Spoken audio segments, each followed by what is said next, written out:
O'Reilly! You need parts? O'Reilly Auto Parts has parts. Need them fast? We've got fast. No matter what you need, we have thousands of professional parts people doing their part to make sure you have it. Product availability. Just one part that makes O'Reilly stand apart. The professional parts people. O'Reilly Auto Parts. The following podcast may contain discussions supported by science that may be considered dangerous to some listeners and conspiracy theorists. Discretion is advised.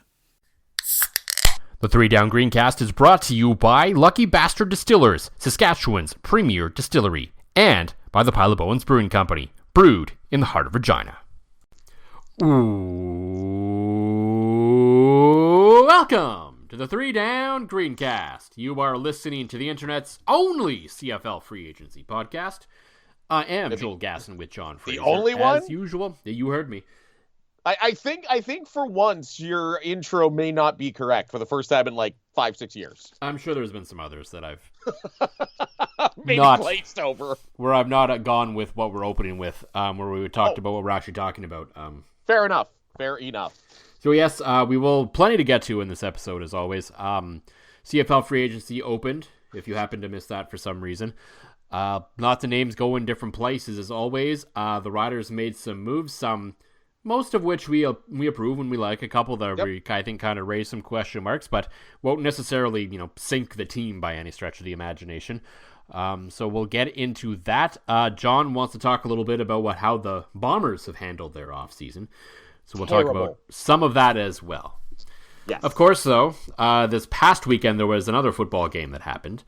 Yeah. The Philadelphia Eagles absolutely dismantled the Kansas City Chiefs in a way that we have not seen them dismantled since Tom Brady and the Tampa Bay Buccaneers did to them in the Super Bowl a few years ago. He did, yes. Yeah, and the game is what it is. We're not even here to talk about the game. There's like 100 million podcasts out there talking about what happened in the Super Bowl if you want to listen to that. For us, from our perspective, as you know, John and I have both been relatively harsh, but I think fair, on the CFL on TSN over the years. Mm-hmm. And I don't know if someone at Fox decided, hey, we got to do worse than these guys. Because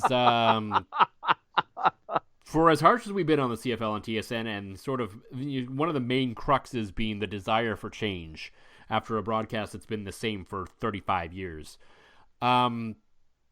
sometimes change for the sake of change just isn't good. No. Because NFL broadcasters have this weird thing every 4 years or 5 years, whatever, how many networks do the Super Bowl now. Whenever they host the Super Bowl, they tend to change their graphics package. Yes. And Fox kind of did. They changed their scoreboard. They changed a scorebug. They changed a few other graphics and decided that it was just going to be text on a screen.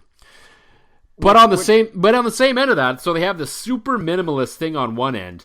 And then the other end, they kept their really large, like, comic book touchdown graphic. Yes. And a few other really over-the-top like New Orleans type graphics specifically for the Super Bowl, obviously. And I was like, I don't know what you're trying to accomplish right now. Because I think their old stuff was way too far one way. Now the new stuff, at least that they've created, is so far the other way that it's just, it's a mess. It's a mess. It was. I think one of the best memes I saw, and me being an Excel nerd, was somebody literally made the scorebug in Excel. Like, that's how easy it was to make. And I didn't even notice. They didn't want to pay a guy to come up with whatever new graphic they were going to do. So, I don't know. So instead you just got giant block lettering at the bottom. Like, I think we're in today's day and age where you could get away with a minimalist look, but you can't have the giant block lettering. The thing I didn't even realize, now, this is my first world problem. I managed to kick my children off of my large TV in my basement. So you texted me, you're like, I can't believe the player stats are just floating there. And I'm like, what? Like, on my big TV, I didn't even notice that, like, the quarterback stats were just there. They're in the corner of the screen. Yeah, like they used to pop out, like, the side of the scorebug and you could see it. Yeah. So, like, they still basically do that, but without any graphic to, like, show it. They're just there in the corner of the screen. Right, or do like the good broadcast equipment gets in the National Lacrosse League, where they get like the little scroll of in-game stats and stuff like that. I like that too, right? But you're right. Like, it was just kind of there, and it faded away. You couldn't really see it. It didn't blend. My favorite was some they put up like graphics of like stats of the game. Yeah. And like it was rolling, and the background, the cameras were panning over like the Eagles in a huddle, and you couldn't read any of it. No, which was wild because again, you had like a strange drop shadow. The one that got me too was the simplicity of like the numbers. When it was 0-0, the zeros were too close of a font to the yard markers. Yeah. And to me, it's like it looked weird. Like if there was an uncanny valley for score bugs, I think that would have been it. But as bad as the graphics package was, I can sit here and confidently say I am better than Tom Brady at something. Well, you're also better at Tom Brady than staying married. That's fair. That I am very and probably and presumptively curling as well. I would have. Yeah. I mean, he's a natural athlete, so I'll give him some time, and he might get to your level. But yeah. But I mean, and we have to give him some time to get to my level as a color commentator because, like, all jokes aside, I don't think I'm a great color guy. I think I'm passable with some funny references, but he was so boring. Yeah, I mean, yeah, they bump you on to TSN Plus and NLL Plus. You're not doing the NLL Championship game on TSN. Oh no! I am not worthy of doing it. I'm not going to even pretend I am. So. The thing I found interesting, though, with Brady was he didn't know, like, as a color commentator and as a play-by-play guy, you have to know what to do when you get into blowout mode, right?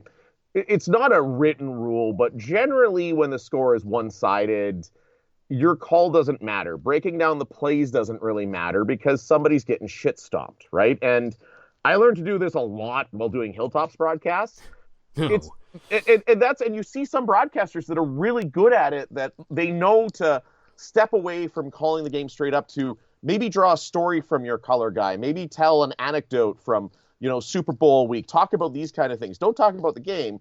And this is something that Glenn Suter is very bad at in the CFL. And that's what Tom Brady reminded me of, was like, because to me, after that early touchdown in the third quarter where it looked like the Eagles are going to run and they went deep, it's like, we all know this thing's over. This thing is so over. Let's not try to pretend that there's a comeback coming. And Brady sounded like Suter and going, well, if they just do this and this. No, Tom, it's over. Tell us a good story. Like, it's interesting with Brady because he was on with Colin Cowherd. And he talked about when he played the Kansas City Chiefs and how he knew their playbook better than him and went on how that was a superpower. That was great content. But he comes on the broadcast and it's like, yeah, they're down 5 scores, but they should still come back. Golly gee, football, sports, like that's the shit, especially in a blowout mode, you want to hear. That's the thing that made Tony Romo such a hot start, and then he kind of went the other way, was Tony was able to digest the information, talk about it, and then tell a funny story. Now, I think Tony is still trying to find his middle between serious analyst and comedian at times, but he's somewhere getting there. I mean, unless you hear him talk about Mahomes or Allen, because just shut up about those, Tony. But the other thing, too, I didn't like out of Brady was, when was Mahomes Patrick? Like, again, everybody called Ben Roethlisberger Ben. Mm-hmm. Roethlisberger is not an easy name to say. It does not flow off the tongue. So I get why people just went with Ben. Mahomes is easy. Mahomes. It's an easy one to say. So, Patrick needs to do this. Patrick, what are you doing? We get it. You know him. But like, and like, I say this as a guy who's had my PP slap for calling guys occasionally by a nickname in a game. Not the whole fucking game. Occasionally calling Jarrett Smith the Winnipeg Jet has got my PP slap by the NLL before. Okay? So it's just one of those pet peeves of mine. It's like, say Mahomes. Like, it just, the whole broadcast was a mess. And then I had to concede my TV back to my children. Mm-hmm. So I was watching, in my basement, I have 2 TVs on the go, a small, like 32-inch, then I got my big one. So I was watching on mute on the small TV, and you said the post-game show was quite a shit show as well? Well, yeah, like they came back from break, and it was, the panel guys were talking for a second, and then they were like, hey, we're going to throw it down to Terry Bradshaw for the presentation of the trophy. And then he was like, and then all of a sudden you hear one of them like, no, not till after the presentation, not till after the presentation. A couple of times, and then there was silence for a bit, and then they finally actually did the trophy presentation, and then they started talking to the owner, and I was like, oh my gosh. guys, this is day one. This is like day one stuff. Well, and especially with it being a blowout, there can be chaos in like an overtime or last second. No, win. but Again, they should have been prepared for what was going to happen here like an hour before it did. well, 1,000,000%. You know your principal characters, you know where they're going, and you know who you've got. But again, you could have spent the fourth quarter going, okay, we want this guy here. You guys are going to line up here, blah, blah, blah, blah, blah. So, especially in the NFL where the first guy you're going to talk to is the owner. And yeah. this is not a commentary on how they handle that. That's just fact, and it is what it is, so whatever. But this is not a spot where you're trying to figure, it's like, okay, like it's coming down. I still don't know who the MVP is. Okay, understandable maybe to a degree. Right. But in the NFL, the owner's going to be there. So that's who you're talking to first. And then you have a second to gather yourself. And maybe 108-year-old Terry Bradshaw shouldn't be the guy down there. But that's a whole other thing, I guess. Terry Bradshaw, who doesn't do any... They have two world-class sideline reporters on the sideline. Maybe put them in there. Like, come on. That's exactly it. You're right. The best two sideline reporters in the business work for Fox. And we saw that on Sunday night, and they both get shuffled to the side. Did you catch much of the pregame? No. I guess there's a little bit was on at my father-in-law's, but I didn't watch a ton of it. What stuck out, the one thing I do remember was the weird, like, Jimmy Johnson, here's my football life AI piece. Yeah, which was weird. That was super weird. But it was weird and then, like, later, no one, like, would admit if he was retiring or not. It's like, why are you running this if you're not 100% sure he's done? Yeah, that's almost the way of saying, it's like when you walk into a meeting with your boss and HR is there as well. You know it's what's happening, but let's all just say it. What I found interesting, and we'll stay out of politic talks on this podcast, but everybody that listens kind of knows where we stand. The North Korean level of propaganda with the fake cheers that were piped in when they showed Trump. That was like, I get it, you work for Fox, so I'm sure the news arm was like, hey, go to obviously canned cheering. Like, it was so obviously, you could actually hear it cut in and cut out, right? Like, I missed that part. I think we're eating supper then. So. Oh yeah, no, I had it just on my iPad as I was waiting for the game to start. I was finishing up cooking some chicken wings, and yeah, it was like jarring and very obvious that like you had your crowd noise, you had cheering, everything, and then it was like this like hard cut, pure cheer, hard cut out.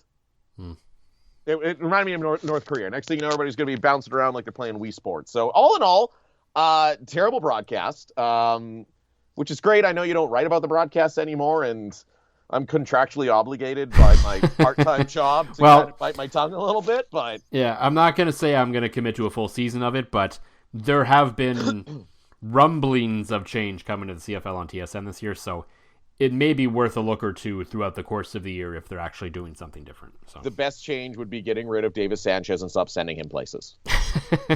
I'm sorry. The man adds nothing to anything, and you can tell everyone that works with him despises him. Yeah. Just watch the tape. Like, that's all I'm saying. Lots of people have been added to lots of places over the last week in the CFL. As the tampering window has come and gone, free agency is officially open, names are being put to paper, etc., etc., etc. So we will get into that and a whole bunch more. But as always, John, for the Pile of Bones Brewing Company, what is in the glass this week? You're not going to believe this, Joel. No? You brought up some cold brew Americano stout for the Bonspiel. Yep. They're still in my fridge. Yeah, I can kind of believe that.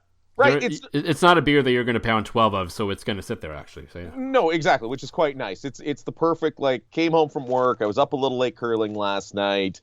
I'm like, I need a coffee, but I'm doing the pod, so I need a little booze. It's just perfect. It's nice. It's cold. It's sat in for a couple days. Sat in the fridge for a while.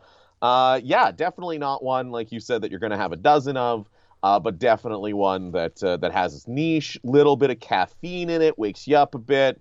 All in all, it's all good. Meanwhile, for after the cold brew Americano stout, something I could drink a dozen of easily, the Lucky Bastard Saskatoon Berry Iced Tea. Yes. As my humidifier kicks on. Can't even hear it. You're good. Oh, okay. At least I can't. Maybe someone else can. I don't know. All right. Well, I shut it off anyway. So. Oh, good. For me, I still have some left of my case of Nokomis Long Lake Lager. Just a refreshing, easy, crisp drink. Probably my favorite sort of generic lager from locals on the market. Yeah. Yep. So this easy to drink and makes you believe it's not minus 50 out. So Yes, that is the beauty of the home office / studio being tucked into the corner of my basement without any windows. yeah, so the tampering window has now closed, and the free agency window has now opened. I knew that's where you were going to go. I love it. The Riders, a little busy, but not overly. Basically, I think more or less sticking to what Jeremy O'D said before, was they were heading into this thing, was he didn't expect to be very busy. Not like the Edmonton Elks, who announced like 12 guys on the first day of the tampering window, because, that definitely all happened that day. Totally. Totally Those all weren't in a happened that top day. drawer of a desk someplace. Yeah. Anyway. Yeah, so, I mean, the main signings and the actual, like, free agency signings, I think, the heavy lifting Jeremy O'Day did before. I think, obviously, bringing in, like, the likes of Shane Ray and Mike Rose will be huge additions to the defensive line, especially Mike Rose, I think. I love that signing. Yeah, I mean, I think it's pretty obvious. I think he was probably going to follow a guy he knew from Calgary. I think the Riders are probably in the running there. The Elks are probably in the running with Killam, as apparently Mike Rose is a pretty good Mark Killam guy. So there's a few other options probably on him for the table as well. But did those other options have hot breakfast? Because apparently Saskatchewan's got hot breakfast. Well, I think everyone but Calgary does, because they're the only ones that were knocked for that.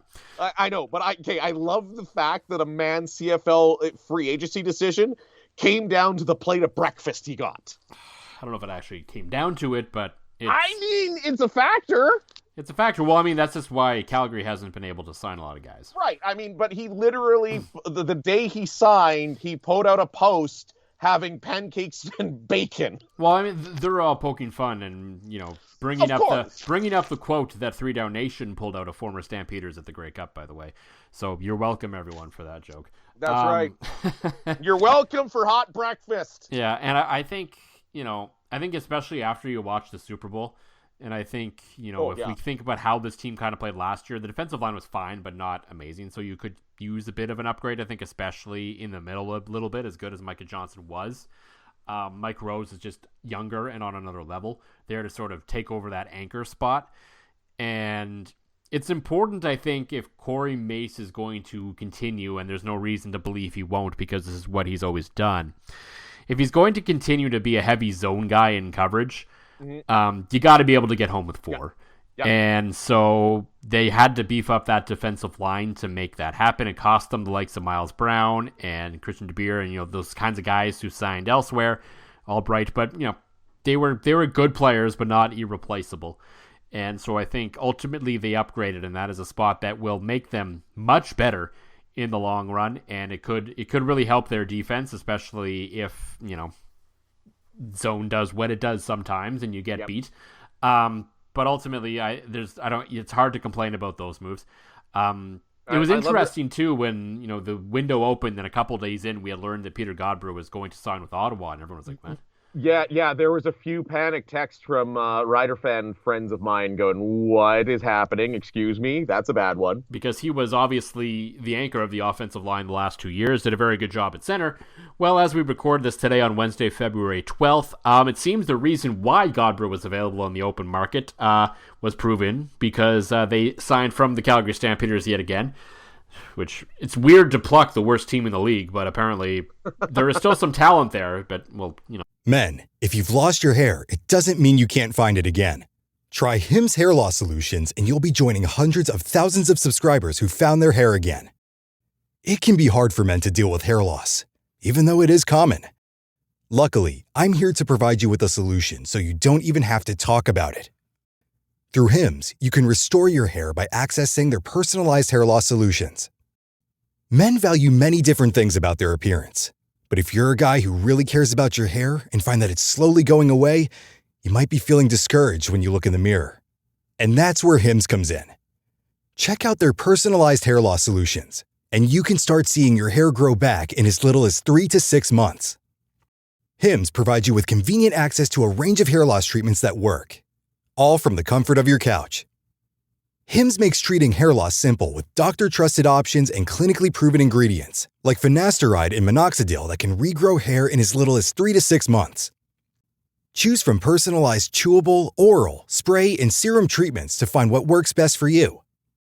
The process is simple and 100% online, so there are no uncomfortable doctor visits.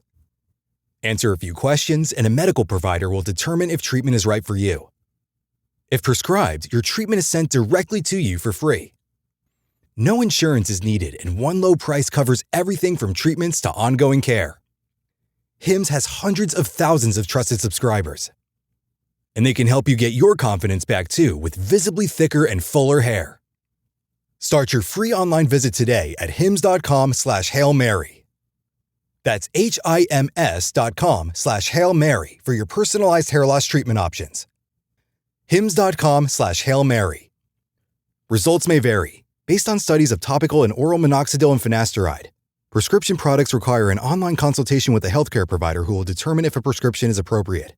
Restrictions apply. See website for full details and important safety information. At Arizona State University, we've made online education better, smarter, and more personalized so you can go further in your aspiring field. I decided to pursue medicine once I realized that ASU did have the online program for biological sciences. You're still required to learn the same curriculum. You're still being tested on the same content that anyone would be tested on in person. The comprehensiveness of the program prepared me so well for medical school. Explore over 300 programs at asuonline.asu.edu. Right now, get up to a $15 gift card after rebate when you purchase select Superstart batteries exclusively at O'Reilly Auto Parts. O'Reilly Auto Parts.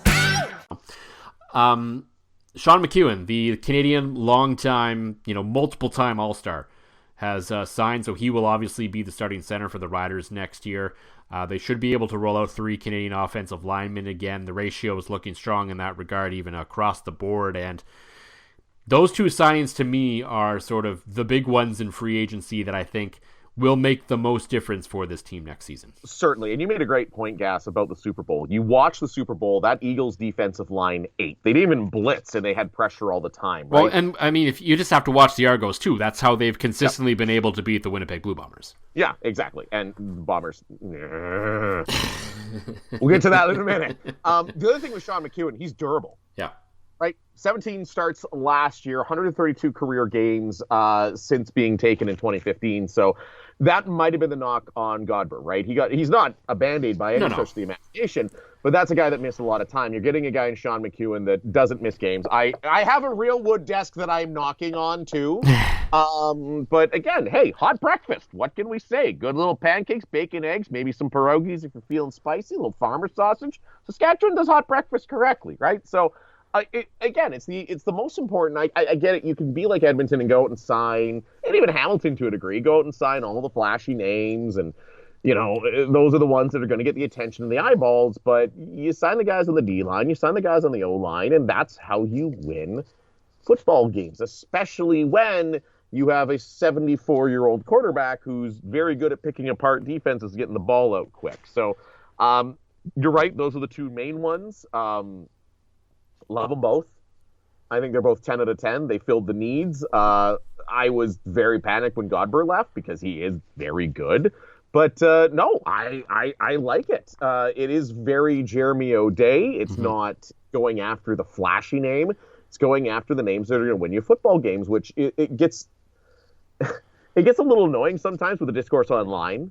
Because you're not going out and signing Eugene Lewis or Kenny Lawler or guys like that. You're getting the job done with guys in important positions. And people are like, he hasn't done anything. Shut up. Well, and I mean, this has been Jeremy O'Day's, sort of the way he's operated. Yes. Since he's been GM. And he, early in the year, like basically through January, depending on their cap situation, sometimes a bit earlier, you can expect them to lock down the guys they want to re-sign. Yes. Basically, if by, I would say, mid-January, if Jeremy O'Day hasn't re-signed a guy, he's probably not high on their priority list to re-sign. No. Unless there's a disagreement, of course, it's important to clarify as well. I'm guilty of this too, obviously, everyone is. when we talk about players leaving, we tend to frame it in a the team didn't want them anymore scenario. Right. But it is also important to remember that the players have agency in this as well. And for all kinds of reasons, they may choose to leave a team as well, even if the team wants them. So it's important to remember that it's a two-way street sometimes. Yes. Not that I have any information about any specific player. It's just, it often gets framed as a team decision to let a guy walk when sometimes a player, for whatever reason, just decides they would also like a change of scenery. But regardless. Well, and especially too, Gas, because in the CFL, like, let's face it, you're like a Sean McEwen contract offer, he's going to have probably offers on the table between $200,000 and $250,000, right? Yep. For guys like you and me, yeah, 25 grand is quite a bit of money, but for these guys, you're right, it comes down to the other things where they want to be, stuff like that, because they're all basically being offered the same money everywhere they go. Yeah. And so I think, but ultimately, yeah, like, the guys that Jeremy O'Day can and will re-sign basically get done by the middle of January. Yeah. This year, a few names became free early. That's where, like, the Mike Rose and those types that he was able to sign. And so, that sort of thing happened. And I think that was more, his big free agent moves came before free agency even really opened, as it normally does. And then, he obviously brought in Sean McEwen, and there's some other offensive linemen, a couple other guys here or there. Nothing too... Philippe Gagnon, yep. That's a good depth move, obviously, to bolster up the sort of the Canadian depth on the offensive line there. The other sort of free agent signing, the actual sort of free agency period signing, is, of course, another former Calgary Stampeder. It's a weird offseason that they've signed so many former Stampeders, but anyway. Right, but again, the league is... Again, it's Saskatchewan breakfast, man. It's again, the league is... There's so much parity. Like, you have more and more football schools putting up more and more football players, and the second best league in the world has 9 teams, right? So you're going to have guys that are really good players on really bad teams that could be a valuable asset, right? So the other one was, of course, quarterback Tommy Stevens. And we got to credit Ariel Zur on this one. One-time Greencast podcast co-host. What was the line again she used on her email? The email said something along the lines of the Riders signed the rushing touchdown leader from last season. Which I mean, it's not incorrect. It's true. But it was one of those. It's a masterclass in having to put a positive spin on something. That's not that signing Tommy Stevens is this egregious error that's going to cost them, a chance at the Grey Cup or anything like that. Like, this is really getting nitpicky. Like, I'm going to be completely honest. This is getting nitpicky, but that's where kind of we're at with this roster right now, and the decisions that Jeremy O'Day generally has made through his tenure is I'm not as wild over this as some people are. And I say that understanding that the Saskatchewan Roughriders have struggled at short yardage for seemingly forever. And this, in theory, fixes that. Bravo. Yeah, I understand. And honestly, you could tell by the release, that's how they're framing it. Like, if you actually read the release from the club, they specifically mention right after saying, hey, we signed this guy. He's a short yardage quarterback. They've got his 3rd and short conversion numbers. Over his career, he's moved the chain 60 of 62 times on 3rd down sneaks. Like, would you like that 3rd spot to be somebody that could maybe develop into something? Yeah, that's kind of like, I think the Hamilton Ticats last year proved, and the BC Lions started doing it a little late in the year too, that we don't need a quarterback to do this. No, God, no. It's the year 2025. You have other big men on the roster. Use them. You have a starting running back that you're paying $160,000, we believe still. I don't know if AJ Ouellette renegotiated or not, but I hope he did. He's out there, or at least previously, I assume hopefully Andrew Harris has talked him into stopping. He's out there squatting 700 pounds. Which is not great for a running back if you want, speed. But in a specific scenario of pushing a pile forward 1 yard, I think he can do it. Yes. So I don't think there is a need to use a limited roster spot and a limited quarterback spot on your game day roster on a guy who can't do quarterback things. No, exactly. Like, if Tommy Stevens, even if he was never going to develop into even a decent backup quarterback, but you knew had the ability to somewhat throw the football, okay. But I think, Dave Dickinson, say what you will about him, I think the guy can generally spot at least decent quarterback talent. Yes. And if he did not trust Tommy Stevens to throw a football, I don't think there's any reason Mark Mueller and Corey Mace have a reason to trust him to really throw a football. Anyone around the Calgary Stampeders that I've heard talk about him says, yeah, he can't do it. So, I understand he's very good at this. He will probably be great at it. He might even lead the league in touchdowns again this year rushing. Who knows? It may work out. He may score the game-winning touchdown in the Grey Cup. But is it still the best use of the role? I don't think so. No, remember the years where Nick Marshall was the short yardage guy? Yeah. And that allowed the Riders to dress an extra offensive lineman, an extra defensive lineman, an extra defensive back. It allows you to flex. Yeah, well, I mean, in a way, if you have a guy already on your roster, I mean, you still have to leave a quarterback on the field for that play. Right. Because but there's ways teams get around it. Yeah. I mean, yeah, you jet out, you send Jake Mayer out to Zed or something, and someone follows him, and at least it opens up the hole a little bit, right? well, that's exactly it. And you have that short yardage quarterback train that if Mayer is uncovered to pop up and throw, right? You still have to cover him. Quarterbacks can catch footballs, right? So I'm with you, especially with a limited roster in the CFL.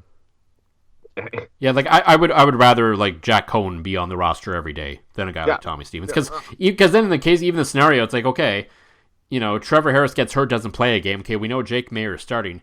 We know Tommy Stevens is not going to be the backup in that game. Right. So if he's not good enough to be the third string quarterback in terms of who's in the order of playing the starting quarterback position, it's probably just not really worth doing. No, absolutely agree. You're right. It is nitpicky, but yeah, you're right. It's extremely nitpicky, and it's going to have absolutely probably no actual impact on their his presence is not going to have any negative impact on their record unless for some reason he completely falls apart and forgets how to do short yardage, which would be just his team's luck. Or he blows an Achilles on the first play of the season or something. But Or you put it out in the universe, he scores the winning touchdown in the Grey Cup. I mean, probably. That's probably what's going to end up happening. Make a note. Okay, if he does that for the first time ever, I want you to go back to this episode, the old Tim and Sid harp, to go back to that comment right there. The other sort of signing that sticks out to me, not necessarily as bad, but I guess indifferent is maybe more the word, would be Tavon Campbell. Mm-hmm. I know a lot of people are really excited because this guy was in the NFL. He must be he was in the CFL for a bit before that, and he was fine. He's definitely an upgrade over Amari Henderson. I'm not disagreeing with that. Yeah. But I just want to, even though he's extremely fast, or at least we assume he is. It's been 6 years. I want to cool the jets on sort of the expectations for him a little bit, because we've seen a lot of guys with long-term NFL careers come back to the CFL or come to the CFL for the first time and not quite be the same.